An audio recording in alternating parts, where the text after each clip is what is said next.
So I got a phone call from Public Defender's Office yesterday reminding me about my hearing on Thursday, where they just scheduled another colloquy plea hearing. And when he described the plea deal changed. Now I have the plea deal in writing that they offered me.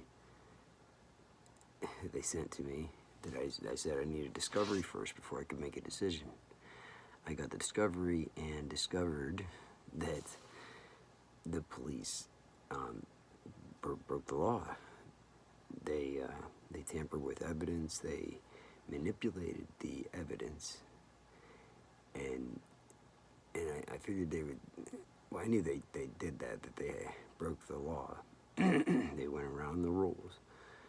And so that's why I knew that in the discovery would not include any body cams. Now, police use body cams. If a cop pulls somebody over who he knows to have a warrant, right? But it's a traffic stop, okay, that's how he justifies the stop. And then he demands my gun like a crazy person, after asking if I have it and where it's at. So he knows the location of it. He knows me. He's had prior incidents with me that would be detrimental to his career and his credibility if they came to light. He's been trying to maliciously prosecute me for the last over a year now. I call him Dillhole, Brian Dill. And his boss, Chief of Police Travis Schilling, has been doing it to me for years and years. And I just ask why. You know, what are they trying to hide or protect? The only thing I can speculate is that there has to be some big secret with a lot of people in this town that know, and it's big enough secret to go to these extents and spend this amount of money to and this many people and resources to try to ruin my credibility. Meaning it has to be a lot of money involved, a lot of money at stake, and people will go to extreme measures to self-preservation and to keep the truth from coming out if the truth destroys them. I mean, it's just human nature. It's what you do, you know? Not too many people will just say okay and take accountability for their actions. They know what they do is wrong. But anyway, I can only suspect that it has to be something to do with human trafficking. I mean, I can't figure any other reason, because that's one of the common denominators here is this. There's a restaurant in town. It caught on fire, had smoke damage, and they claimed it on their insurance like a total loss from the smoke damage. They sold the place. It was Tony's Pizza, then it was Miner's Rest, and now it's Fusion Grill. Okay, and what I do know is that some doctor from Altoona bought it, and he got a liquor license and everything else, and they took forever, like 3 years, to open the place. They remodeled it like within a year, but the people that he had working for him under the table were all ex-criminals, like Guy Basturco, who killed somebody for $200. They hit him over the head with a cinder block in Bakerton and killed him for the lockbox from the VFW. When he was closing up on his way home, $200, he killed him with a cinder block to steal that $200 out of the lockbox. He went to jail, and he's now out. And he was working for this doctor on this property. Is the guy Pasterko is his name. He's a murderer, but he walks the streets. And also, the people that were involved with getting me fired from my job, who tried to bought my daughter alcohol, and like alcohol that could kill 14-year-old girls, and they went out of their way to do this. And I ended up reporting this, and so when the Chief Travis Schilling and Officer Deal responded to this when I was assaulted, then they ignored it. They never came and got my statement. I can never figure out why. What the heck? They went and talked to Carrie Stiles and Mark Bowman for an hour in their apartment, and then ignored me for days. And only after I contacted the school and told them that something happened outside of school. He was supposed to come there and talk to my daughter, but he won't answer my calls, and that he's not to talk to her. Only after that, an hour after that, I get a phone call from him. And he just tries to write everything off. He said that he charged Mark Bowman with harassment the next day. Never got a statement from me. I had pictures of bruises on my person when he assaulted me. He assaulted me while I was on the phone with 911. Okay? And I reported on the 911 call that I was just assaulted, and I reported that these subjects furnished alcohol to a minor. I had evidence, like a gift wrap package of evidence for them opening and shut, that they could prosecute this bitch. Screenshots of her admitting to doing it. I knew where she bought the alcohol, when she bought it, who she got to buy the alcohol because her ID was expired. All of this. I knew it all. And my daughter's confession. And Travis Schilling would never respond, never knock on my door for any of this. The new cop Deal was sent there to collect my daughter's statement, and that was it. He wouldn't even take the alcohol. I had unopened alcohol that was purchased, and I tried to give it to the cop to Deal, and he's like, oh, I don't know what to do with this. I'm just collecting this statement for Travis. It's his case. I said, well, I don't want it here, in my home. So, but it's evidence. Take it. Do you want the screenshots? Yeah. Do you need, anything else? No.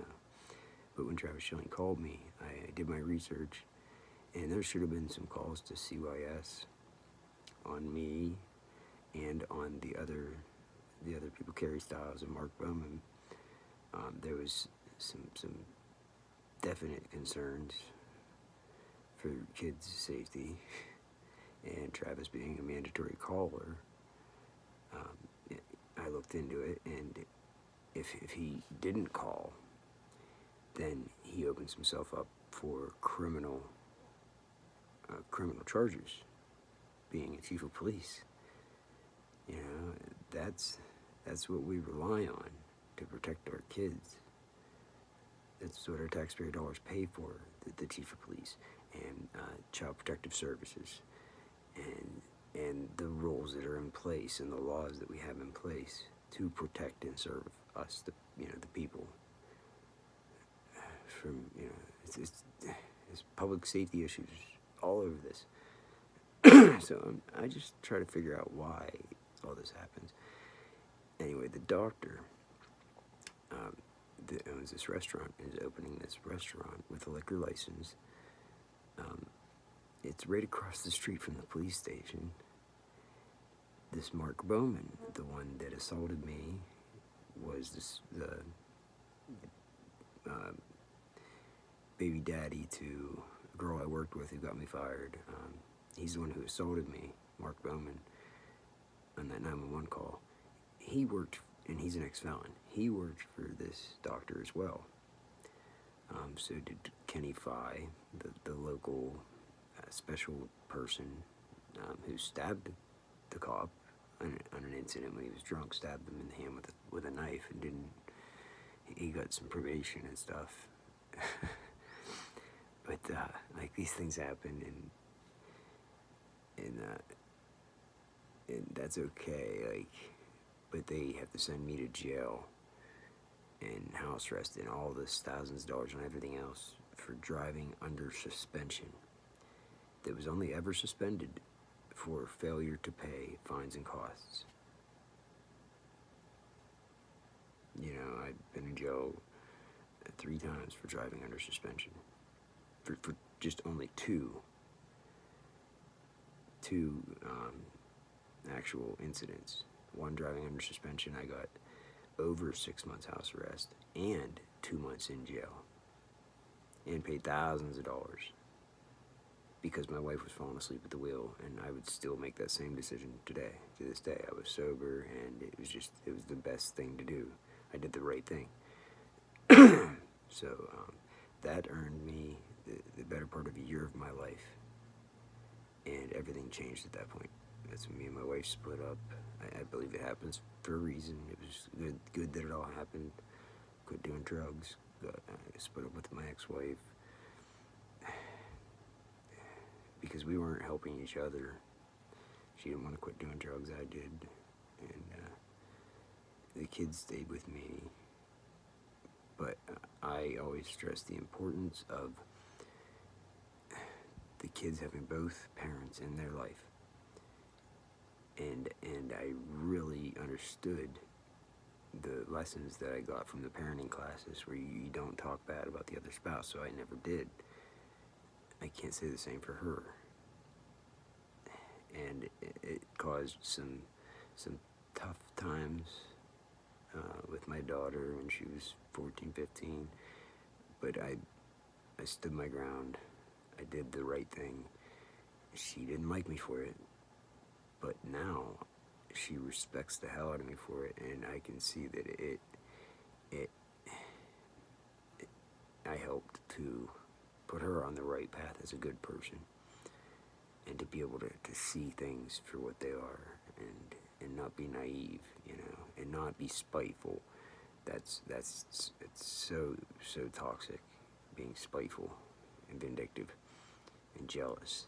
They're all very, very bad things. But anyway, this doctor, they just opened this place, Fusion Grill in Patton, and they have, I've never been in there. On my son's birthday, he wanted to go there for his 13th birthday. So we planned a dinner to go there. And when my mom got home from work, and well, not work, but whatever, she helped hospice, senior citizens, home care, you know. She helps out friends in town. But when she got home, I dropped my daughter off at work and was returning home to grab my son and go to this Fusion Grill for his birthday dinner. And I never made it because I would get pulled over by Dillhole for expired registration, and then he acted like a crazy person, demanded my gun, and I'm in fear for my life at this point because he had already broken into my apartment with no warrant and never saying a word, unannounced, when I'm sitting there asking, you know, can I help you? And the door was unlocked.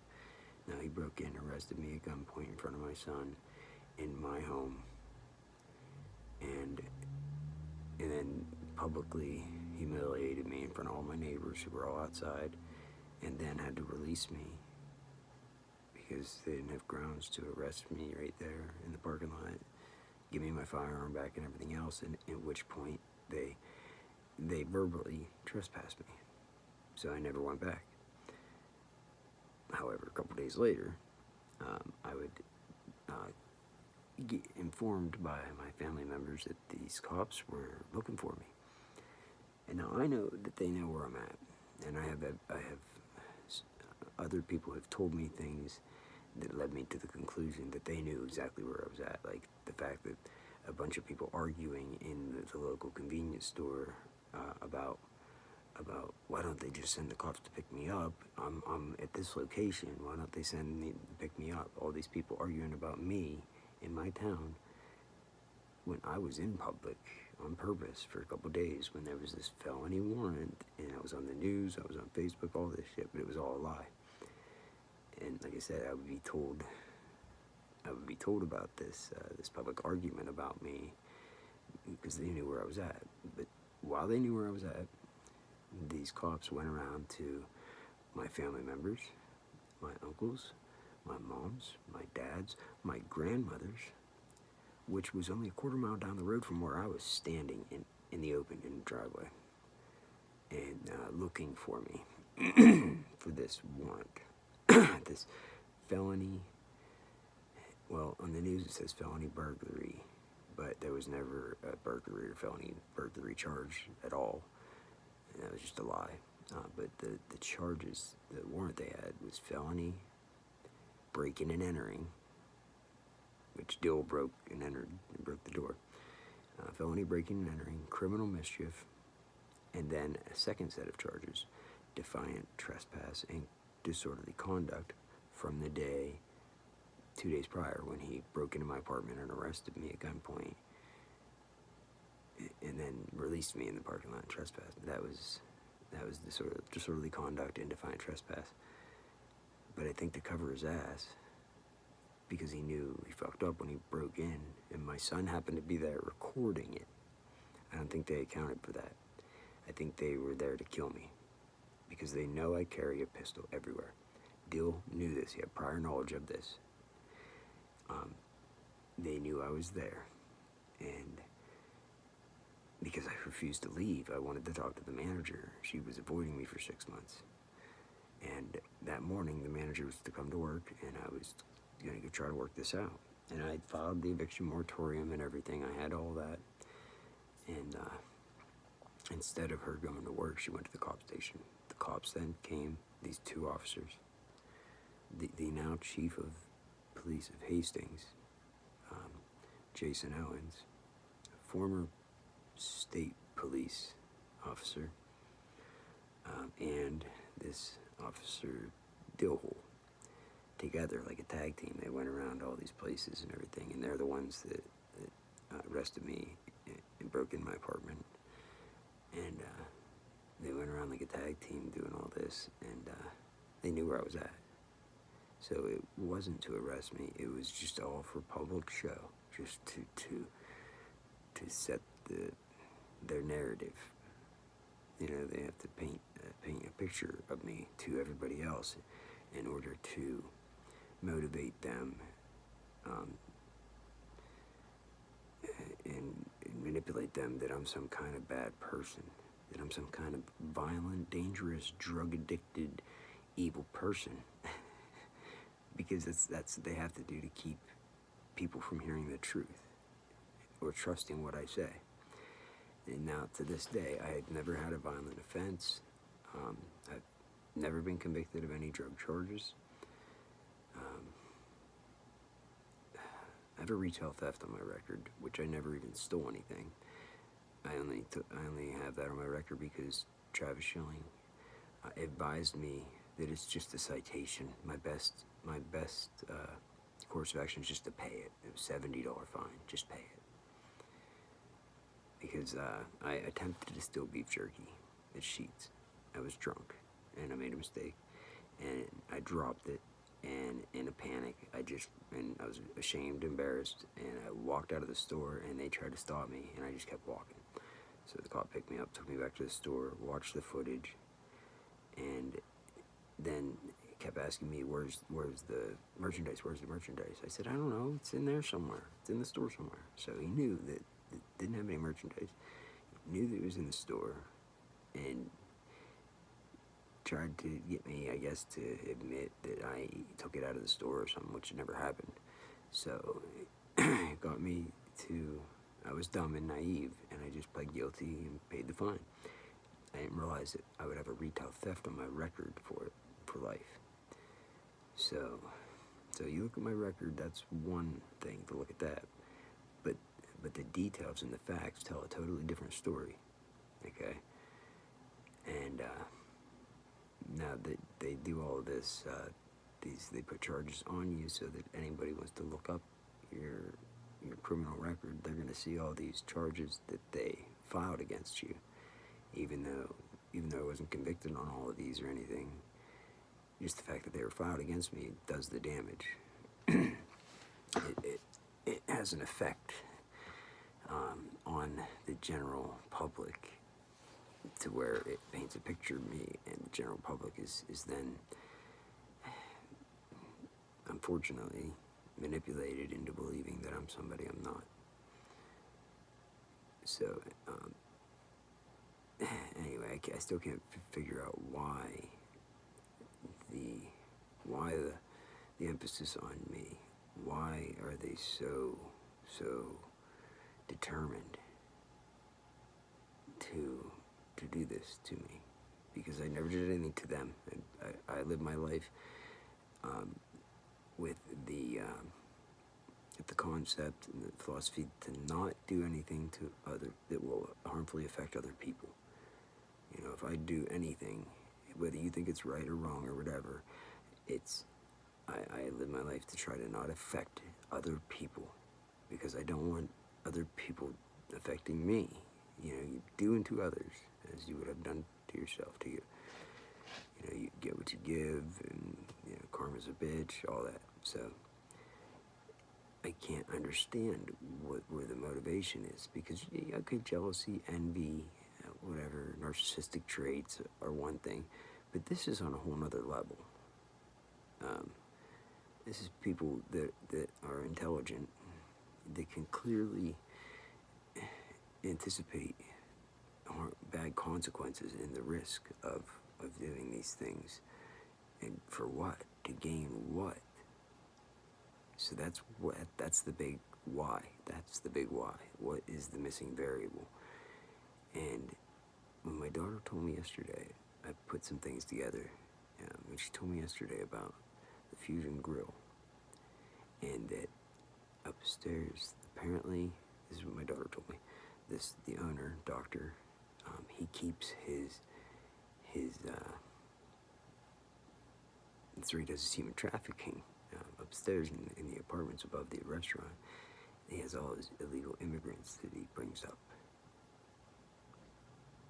and that he corrals like fucking farm animal or livestock. And this is what these human traffickers do. You know, they're like pimps. They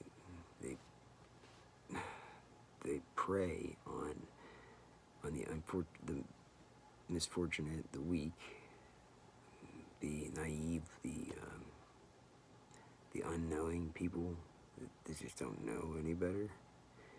Even though it's our civic duty and to do our due diligence and to know the laws and to do the right thing and to question your actions before you take them. Don't just do what somebody tells you to do. You still have a obligation as an adult to question your actions and take responsibility for them, whether you were manipulated or not. The law is the law. Ignorance is not a defense. And I've learned these things, so I do not blame my problems on others. I'm simply trying to understand what the motivation is, what the motive is for my being targeted so heavily by at least the county and the Cambria County Drug Coalition, Drug Task Force, Hastings, Northern Cambria, Patton, Carrolltown. These cops, Carrolltown police, I have video of them that suggests that they are targeting me, following me around. I've heard the chief of police of Carrolltown, his personal, his voice on somebody who's no longer with us, has mysteriously died. She was my neighbor in my building. She mysteriously died. And she told me herself that she worked for the Drug Task Force. I told her, she was a good person. I told her, don't tell people that, you don't realize what you're doing.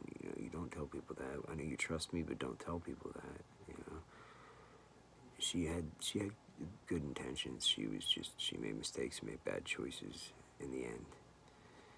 But she would die of I'm not sure if it was a burst aneurysm or what. She hemorrhaged and bled out of her nose in her apartment, is what I was told.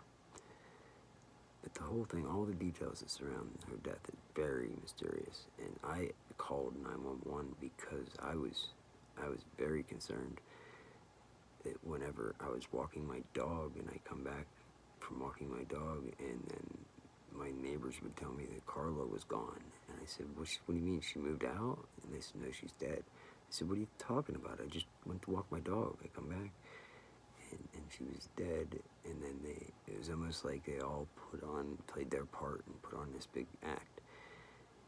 And when I walked, I didn't see any ambulance, any cop, any coroner, nobody. And I waited and waited, nothing. So I was so concerned, I called 911 to make sure somebody had reported this or something. And the dispatcher told me that yes, they were aware, and that the coroner was en route. Okay, why no police investigation? I mean, the whole thing screamed mysterious death. An individual by the name of Paul Vermillion I was told, was supposedly the last person to see her alive. And he left and was never questioned to this day. He never came back to that building. The neighbor gave me his stuff because they wanted it out of her apartment. He was staying with the one neighbor, two floors below me, directly below me. But the guy was hanging out with Carla across the hall. And his stuff, he had a military-issued Marine Corps bayonet, the M6, I believe, M6 bayonet, and I have that. He had a flight suit, like a jumpsuit. He had Army stuff, duffel bag, Air Force stuff, like he was in the Air Force. So I don't know who the guy is. Never seen him, never talked to him, and he never showed his face again, and there was never any investigation, which is highly, highly suspicious. And so I think about all of this, and it's all connected in little ways. And they wanted me out of that building. And all my neighbors were against me, except for one. And this one neighbor I consider a true friend. I would see what I observed as attempts to try to destroy her life and ruin her life as well. And she was a single mother with a little kid just trying to do her best. You know, nobody's perfect. But it was like they kept sending these known people were in trouble. They would just send them to her, and she can't help but help somebody in need. And she would always have somebody who was in trouble with the law staying with her. And their actions, they were always doing things that would warrant lease violations, and that would piss the other neighbors off and possibly get her evicted. And it it became so blatantly obvious, and I would try to warn her, like, I know these people are your friends and everything, and I'm not saying that their intentions are bad, but think about your son. This is his apartment, not theirs. His apartment. My apartment was my kid's apartment. I had that apartment for my kids. That's why I slept in the living room. My kids had the bedrooms. But it didn't matter. The neighbors would still do the gang stalking and do different things to try to just destroy my reputation, turn everybody against me. Back to this doctor in this restaurant. I never made it to Fusion Grill on my son's birthday, for his birthday dinner, because Officer Deal arrested me and took me to jail, and then manipulated evidence, and they just tried to frame me. I got the discovery, so I now know what they did. You know, they're breaking the rules. engaging in police misconduct, criminal police misconduct. For what? You know what I mean?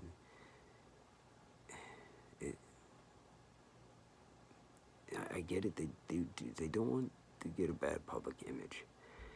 We have to maintain public trust with our law enforcement. We have to maintain public trust with our officials.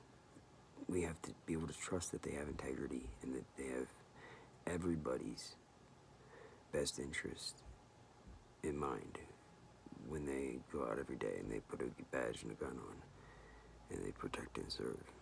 You know, there's no one left behind. There's no reason that any officer should ever be biased against one person or another. It's not their job. Their job is to protect and serve. And in the act of doing so, they engage in law enforcement, enforcing laws. And they are granted their own discretion when it comes to when they want to uphold the law or not. Because we give them that power, because we have our trust that they have integrity and morals and that they're going to do what's right regardless of the law. They're going to use the law to protect and serve us and do what's right. Okay, so if you have a victim, a risk to a victim, you know, that's when the law needs to step in and do something to avoid and to prevent harm to another human being. You know, anything that would cause any kind of harm or, you know, to another human being. So, that being said, there needs to be more public outcry for transparency. My story needs to get out there. They're trying to suppress the truth. The truth is, everything I say is the truth, 100%. And that's why you won't see people, trying to say that my story is a lie. I don't anyway. I don't see anybody coming at me saying, oh, I'm a liar or anything like that. Now, behind my back, probably. But publicly, I get nothing at all. I can see when I tell people the truth that it's pretty far-fetched, and it's really hard to grasp that officers of the law, that we trust, it's programmed in us that they're good and that they have integrity, and they wouldn't do that unless there's something else to it, right? And that they're not getting the full story, right? That I'm not telling the full truth, okay? Well, I'm telling all the full relevant truth. Okay, and we'll let the public record do the rest. We'll let the public record, be your source for confirmation on my story. Somebody needs to look into some FOIA requests on some 911 calls. A couple of them. The 911 call when I was assaulted, it was on a Monday in 2020, I believe. I can look up the date, but it was on a Monday, 2020. And Officer Deal had just started. It was his first week on the job. He was riding around with Travis Schilling. Okay, it was early in the morning, between 9 and 10, 9 and 11 a.m. When I called 911 to report them furnishing alcohol to my daughter, and while I was on the call, I was assaulted by Mark Bowman. Okay, so that 911 call better still be there, and that's gonna confirm my story, what I'm saying. No charges ever filed that I know of. Travis Schilling told me on the phone that he charged Mark Bowman with harassment, with physical contact. I get physical contact, harassment, physical contact. That's like what? If you like walk into somebody, bump into somebody, okay? you know, walking down a hall, you purposely walk into them and pretend you didn't see them. Okay, that to me, that's what I would consider harassment with physical contact. But assault, battery, is you lay a hand on somebody with intent. That's it. Cut and dry. Now this motherfucker punched me in the face, and whenever I bent down to pick the phone up, who I had 911 on the line, I bent down to pick the phone up because they were saying, "What's your emergency? Hello?" Then he kicks me in the leg, tried to kick me down the steps. And then whenever he saw that 911 really was on the phone, he ran away and ran to his apartment and locked the door. And I waited for the cops to respond to that call. But they said, "What's your emergency?" And I said, "Well, I guess it's a domestic disturbance now. I was just assaulted." But I initially called to report individuals furnishing alcohol to minors, to my daughter and her 14-year-old friends. And this is on the 911 call. I explained all this, you know. So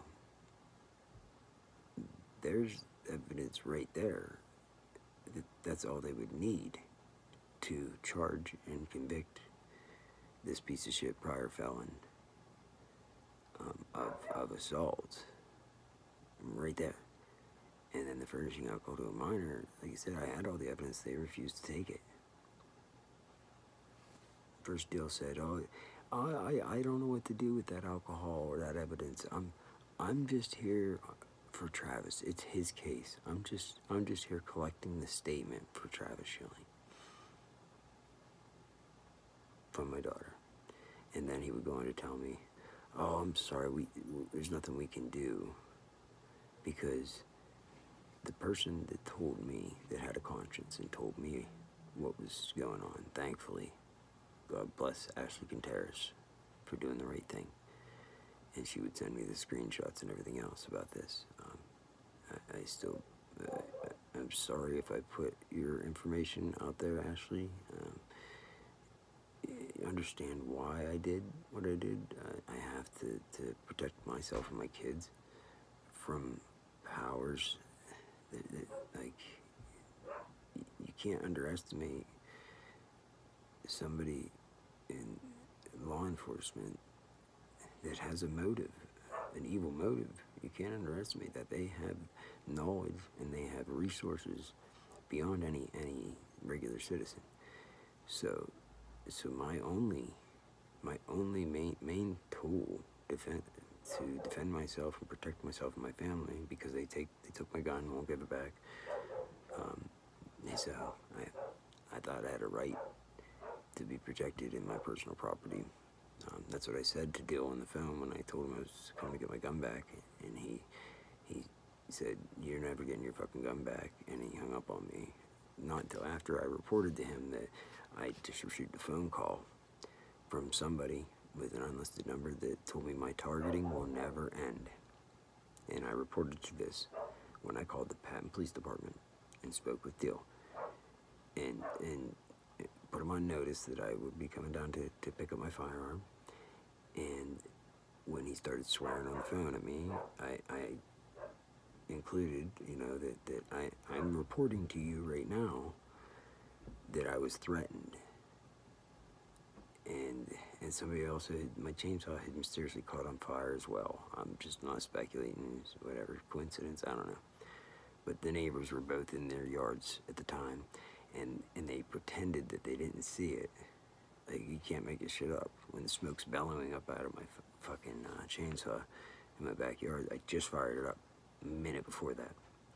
And it's new. I was letting it warm up a little bit. They were both in their yards, just doing weird shit, and neither of them would look my way. They would not look over. And so I stood there, crossed my arms, and waited and just watched to see if they would look over. And they looked at every direction except for my burning chainsaw. You can't miss that. The smoke's fucking billowing up in the air, black smoke from burning plastic. So yeah, they claim that they didn't see anything. My neighbors here, So that happened right after I stopped to get my gun from the police station on a Saturday, and Officer Bogus was on duty. He's a Carrolltown police officer, but he was filling in part-time for Patton, and I won't say anything bad about him. I don't have any knowledge of anything bad to say about Officer Bogus. He was very courteous to me. He seemed to be very professional, and what he told me he was gonna do was what he should have done. Now, I was supposed to get a follow-up phone call from either Travis Schilling or Brian Deal about my inquiry to my firearm, and it didn't happen. But the day that I tried to get my gun back, I come home, and then I went to cut down the tree that fell down in the backyard a little bit. I ran in to grab some gloves and came back out, and it was on fire.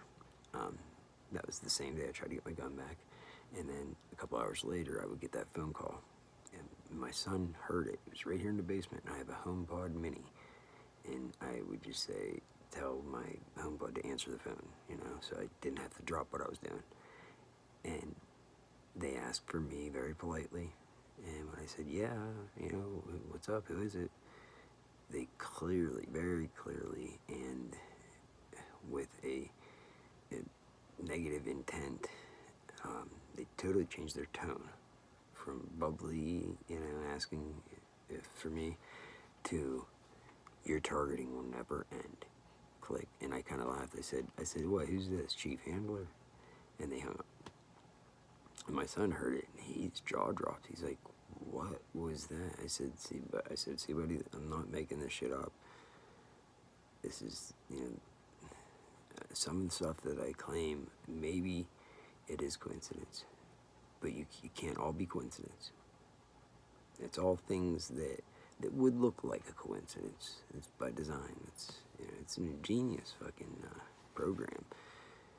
And it's probably very effective. It's probably why it's probably been around for a long, long time. It's probably very effective. It's like a vigilante way of destroying somebody's life. Say I feel like you're an evil person, but I can't get you on something, right? I can't, I work in law enforcement, and I just can't get you, right? But because I practice illegal surveillance, and because I'm a creep, I know certain things that you do, right? Because I was already been stalking you, and so you can't unknow what you know. You can't unsee what you've seen. That being said, a police officer will never admit to certain things, or that he knows, or how he knows certain things, because that would compromise his integrity, his job, everything, when you start asking certain questions. And how do you know that? Okay, because they have to have a legitimate legal probable cause to get a warrant to even start surveillance and all that. Okay, and so that opens that whole can of worms. It opens up a whole deal, Pandora's box, into, they start something they can't stop. They can't just say, oh, never mind. They start doing something. But somebody in law enforcement, or maybe somebody's, because they're all in a tight-knit community, feel like I need to be eliminated. And for some reason, I don't know if they're just not, they're not thinking straight. They're not seeing things from any other point of view but their own, and they're only getting partial information. That's the only way I can justify what they're doing, or why they're doing what they're doing, is that they are also misinformed. you could have a little bit of knowledge about something, right? But without the full truth, it's a totally different picture, okay? You know, I could give you a little bit of knowledge about one incident, and it could make you think that that person's the devil. But then the full story would totally flip your perspective and make you think that that person is a victim and that poor person is a saint and a good person. You see how just little pieces of information out of context can have a very huge effect. So be careful what you say about people. It has a ripple effect. It has consequences. And it physically affects people and other lives, okay, as a result, based off what you say. Don't say something about somebody if you don't know that it's true. Or if you are confident in the information, at least throw in some wording whenever you talk about it. Just say, well, I heard this, but I don't know if it's true. You throw that in there. Make sure you throw in it. That doesn't mean it's true, okay? Because some people, their brains don't work right. Their brains think they hear something and that's it. And it just contributes to their mass delusions and their cognitive dissonance. It's a very unhealthy, toxic thing. Information needs to be used responsibly, especially information about other people. If you're going to spread information about an individual, you better think very long and carefully and ask yourself, what is your intent? What is your intent by spreading this information? What do you hope to accomplish? Okay, and also ask yourself, if put yourself in their shoes. Would you want people going around spreading just partial information about you out of context? If the whole story totally changed the narrative, would you want that done to you? And if the answer's no, then don't fucking say it. You can. There's ways around that. You can manipulate people into finding out information on their own. Let their own simple-mindedness be the reason that they judge people. Okay, just point them in a certain direction. Let them look at just little bits of information and start judging people. Don't give them the little bits of information because they're lazy. They're never going to look any further into it. Okay? And this is especially relevant to people who are held to a higher standard. Okay? That have responsibility and obligations to citizens under them because they are given a power and a certain public trust, okay, to do the right thing, okay? Because if we don't have that, then when we have chaos, we have criminals that have power over innocent civilians. Isn't that scary? Isn't it scary if a local criminal, armed, violent criminal, okay, who has a history of violence and theft, and someone has a history of that, and throw in alcohol on top of that. They like to drink, right? I'm not saying there's anything wrong with that, but it's a combination of these things, okay? When you have somebody like that who likes to drink, they are violent, even if it's their job, I don't care. They're violent, and they are used to control, used to being in a position of control, okay? That's a bad combination, and that's the opposite of what we should have, qualities that the people that we trust to protect and serve us should have. The people that protect and serve us should be the people. People need to protect and serve each other. Okay? We don't need law enforcement to protect to do this, because they're not protecting and serving anybody at all. They're just enforcing laws. It's like free for all. You know, it's like you take, like, that's what I was getting at. You take an armed robbery who's a violent offender, give him a gun and a badge. How does that make you feel?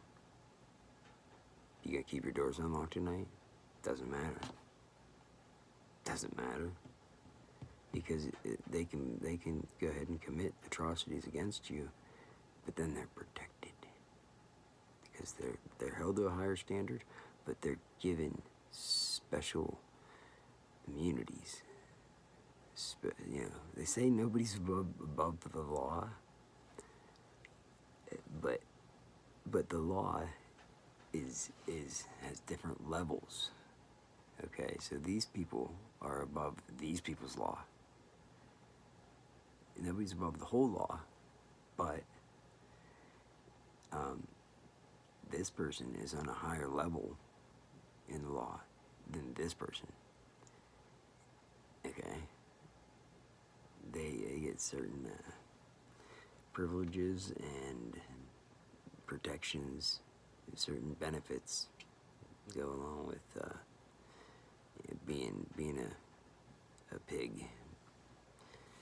And I'm sorry for all the good cops out there, because that is a highly respectable job, a career, and you do put your life at risk every day, and the intent of your job is a good thing, a positive thing, and we need that. But we need to change the structure of police and how the policies are enforced, how the public's police policies are enforced. Okay, there needs to be more I'd say forced involvement in the public. The public needs their hand to be force the public's hand, which is what's happening now. You get all this shit is forcing people to get involved in their government, and they're learning things. They're learning their rights. They're also learning how the government works, because the government is for the people, by the people, of the people. Well, then the people need to understand how the system that they live in, the system that encases every aspect of your life, you need to understand how it works. And you need to understand there needs to be, taxpayer dollars need to go towards awareness, public awareness of certain things, so that to balance out the higher standards and the higher benefits that these officials that they enjoy. You know, why do you think so many cops are retiring? They know what's going on. They're sick because their conscience. You know, they value their morals over their career.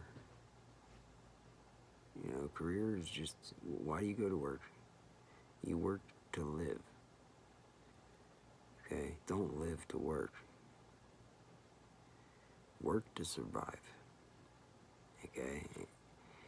If you have a career that you're passionate about and that also makes you happy, you're one of the luckiest people on the planet then. If you have something you love doing and it is a good cause and it helps people and it doesn't hurt people, and you get to do that every day and get paid for it, then you are blessed.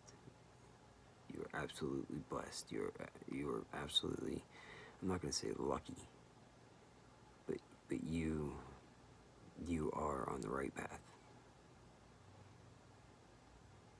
Keep doing what you're doing. Keep doing what you're doing. And for the cops that retired, I hate to say this, you're good people, because you can tell, because you retired, you got out. But you made a wrong decision when you decided to retire instead of speaking out.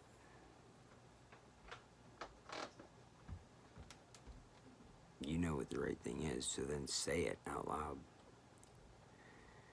You know, actions. You are in a position to take action. Don't, you know, and listen, you do the right thing.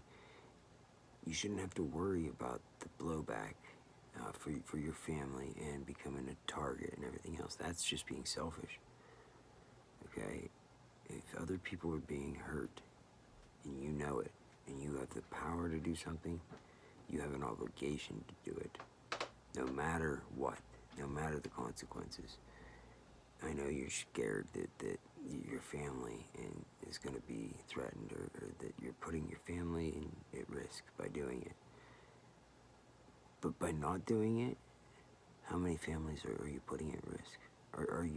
How many families are you walking away from when you took an oath and you swore to protect and serve them? So you see where that's a wrong decision. Okay, when you retired and you walked away, and you know, unless you're still doing the right thing. If you retired and now you're speaking out publicly, great. We need more of that. But what we really need is police officers and law enforcement officials, people in the government. Most of you are good people. We need you guys to be strong and stand up right now. And help, cry out and help, and you will get a pouring of support from the public. I promise you. You become a hero.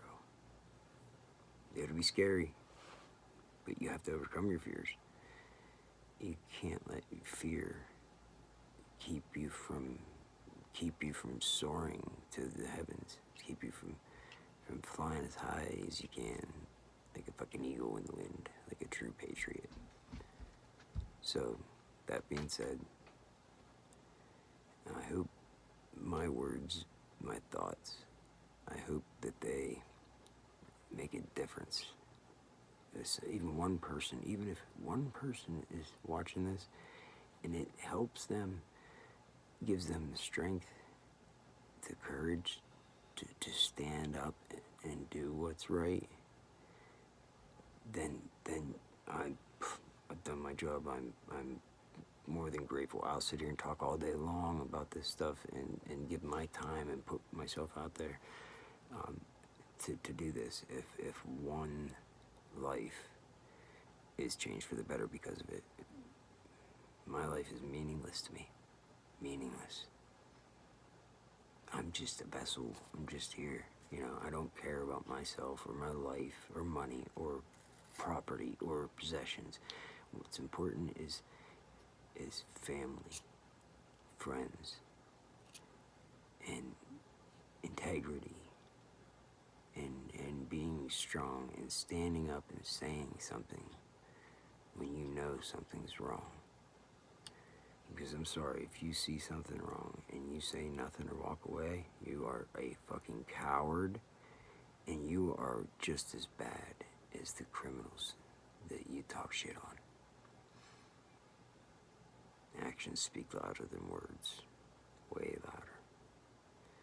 Now this is my action, is putting my words out there to the public.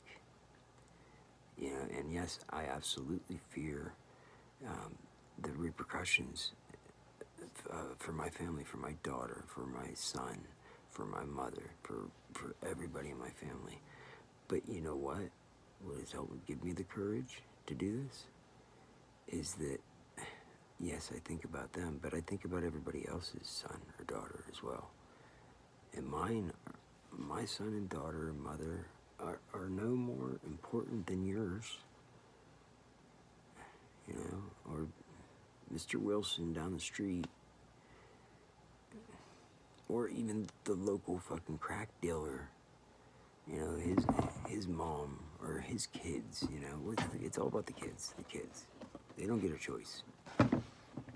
They don't get the choice.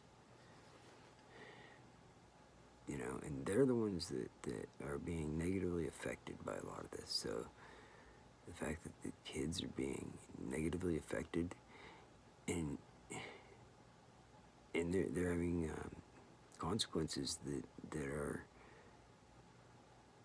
lifelong affecting consequences, stuff that affects them for their entire life, psychologically, and it affects what they're going to do in life. It affects everything. It affects everything. We got to protect our kids. We have to show them the bad. Don't shield your kids. Show them the bad. Put it right in their face.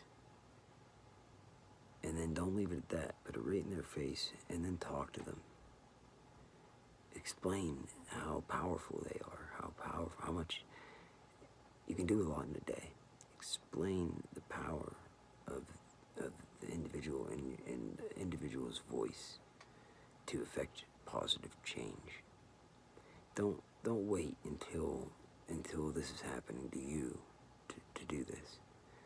You know, if what I'm saying is resonating with you, if what I'm saying makes sense to you, okay, don't just go back to your life and have me just become just a fleeting memory that just gets forgotten about. No, do something right now. Right now. Make a phone call. Tell a friend, whatever. Just do something to pay it forward. Pay it forward. People have done good things for you, I'm sure. And I'm sure you appreciate it. And I'm sure there's things that they've done that you can't show enough appreciation for, right? There's nothing you could do that could show how thankful you are, right? Here's how. Okay, if somebody did something for you, they put themselves out there to help you, okay?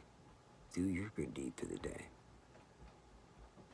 Just think to yourself one thing you can do that could then, that could catapult a cause, a movement, that could catapult, that could help even a little bit. Because every little bit counts, okay? Just like every vote counts. You know, you pick up pennies, they add up, right? Because our society is all of us little pieces put together. That's what makes society. So if we want our society to be good, great, and we want it to be all it can be, and we want everything to be righteous, and we want everybody to do the right thing, and everybody to love each other and love your neighbor, and you don't want to see the hate, you don't want to see these shootings, you don't want to see, theft, shooting, vandalism, violence, then do something. Be part of the collective good. Do something positive today. Or else it's in vain, or else you just wasted your time watching this if you don't act on it, okay? Now, these are just words, but the act of me posting this and sharing it is my actions, and that speaks louder than my words. So I'm doing it. Now I dare you. Do something true and good today, right now. Right now.